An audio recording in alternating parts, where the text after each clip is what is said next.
മെസ്സിയുടെയും സംഘത്തിന്റെയും കേരള സന്ദർശനവുമായി ബന്ധപ്പെട്ട കരാർ ലംഘിച്ചത് Kerala സർക്കാരെന്ന് Argentina football association. ഒരു സ്പോർട്സ് ലേഖകനോട് അർജന്റീന ഫുട്ബോൾ അസോസിയേഷന്റെ ചീഫ് കൊമേഴ്സ്യൽ ആൻഡ് മാർക്കറ്റിംഗ് ഓഫീസറായ ലിയാൻഡ്രോ പീറ്റേഴ്സാണ് ഇക്കാര്യം അറിയിച്ചത്. പണമടച്ചിട്ടും അർജന്റീന ടീം വരാൻ തയ്യാറായില്ലെന്ന ആരോപണങ്ങൾക്ക് മറുപടി നൽകുകയായിരുന്നു അദ്ദേഹം. ഒരു സ്പോർട്സ് ലേഖകനുമായി പീറ്റേഴ്സൺ കൈമാറിയ സന്ദേശമാണ് ഇപ്പോൾ പുറത്തു വന്നിരിക്കുന്നത്.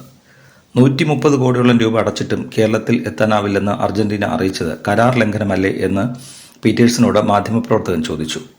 എന്നാൽ അത് ശരിയല്ലെന്നാണ് അദ്ദേഹം മറുപടി നൽകിയത്. കരാർ ലംഘനം നടത്തിയത് കേരള സർക്കാരാണെന്നും അദ്ദേഹം പ്രതികരിച്ചു. എന്നാൽ ഏത് തരത്തിലുള്ള കരാർ ലംഘനമാണ് സർക്കാർ നടത്തിയതെന്ന കാര്യം ഈ സന്ദേശത്തിൽ വ്യക്തമല്ല. മെസ്സിയെയും ടീമിനെയും കേരളത്തിലെത്തിക്കാൻ അർജന്റീന ഫുട്ബോൾ അസോസിയേഷന് 130 കോടി രൂപ നൽകിയിരുന്നുവെന്നാണ് സ്പോൺസർമാരായ റിപ്പോർട്ടർ ബ്രോഡ്കാസ്റ്റിംഗ് MD ആൻഡോ അഗസ്റ്റിൻ പത്രസമ്മേളനത്തിൽ പറഞ്ഞത്.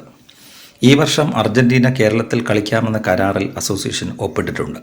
അടുത്ത വർഷം സെപ്റ്റംബറിലെ കളിക്കാനെത്തുമെന്നാണ് ഇപ്പോൾ അവരുടെ നിലപാട്. ഈ വർഷം എത്തുന്നുണ്ടെങ്കിലേ മത്സരം സംഘടിപ്പിക്കാൻ താൽപ്പര്യമുള്ളൂ. കരാർ റദ്ദാക്കുന്നത് വലിയ സാമ്പത്തിക നഷ്ടത്തിന് വഴിയൊരുക്കും. കരാർ ലംഘിച്ചാൽ നിയമ നടപടി സ്വീകരിക്കുമെന്നും ആൻഡോ അഗസ്റ്റിൻ പറഞ്ഞിരുന്നു.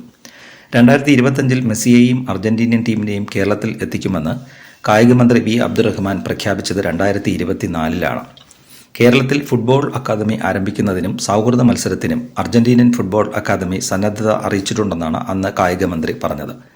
കേരളത്തിലെ കായിക സമ്പദ് വ്യവസ്ഥ ശക്തിപ്പെടുത്തുന്നതിന്റെ ഭാഗമായാണ് അർജന്റീനിയൻ ഫുട്ബോൾ ഫെഡറേഷനുമായി ചർച്ച നടത്തിയതെന്നും മന്ത്രി പ്രതികരിച്ചിരുന്നു. എന്നാൽ പിന്നീടാണ് കാര്യങ്ങൾ മാറിമറിഞ്ഞത്.